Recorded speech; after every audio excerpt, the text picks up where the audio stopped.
Everyone NEET 2025 question series में आप सबका स्वागत है। आज का क्वेश्चन डिस्कस कर लेते हैं। In an oscillating spring mass system a spring is connected to a box filled with the sand. As the box oscillates, sand leaks slowly out of the box vertically so that the average frequency omega and average amplitude a of the system changes with time t. Which of the following options schematically depicts these changes correctly? तो इस question में simply कहा गया है कि एक box है हमारे पास जो कि स्प्रिंग से कनेक्टेड है और उस बॉक्स में एक होल है जिससे सैंड वर्टिकली आउट होगा। तो हम इसका एग्जांपल एक गिटार के स्ट्रिंग से समझ लेते हैं कि जब हम गिटार का स्ट्रिंग बजाते हैं तो एक स्ट्रिंग का फ्रीक्वेंसी तब हाई हो जाता है जब उस गिटार के स्ट्रिंग का एम्पलीट्यूड छोटा होने लगता है।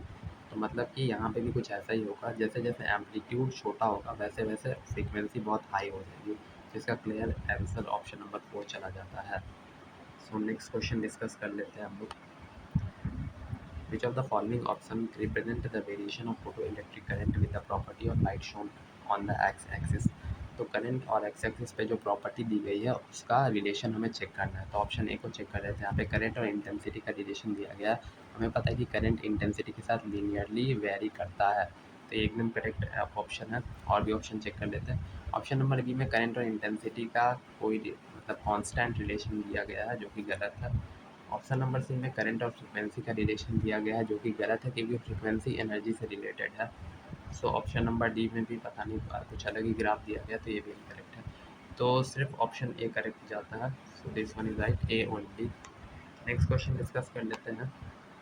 तो क्या कहता है, which of the following enzyme are not essential for gene cloning? Option A restriction enzyme, option B DNA ligase, C DNA mutase, D DNA recombinase, E DNA polymerase.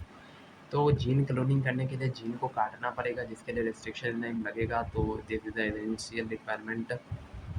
और जीन क्लोनिंग के लिए जीन्स को जोड़ना भी पड़ेगा जिसके लिए DNA ligase लगेगा, तो ये भी करेक्ट, ये मतलब ये करेक्ट है। लेकिन इस क्वेश्चन में हमें इनकरेक्ट मांगा है।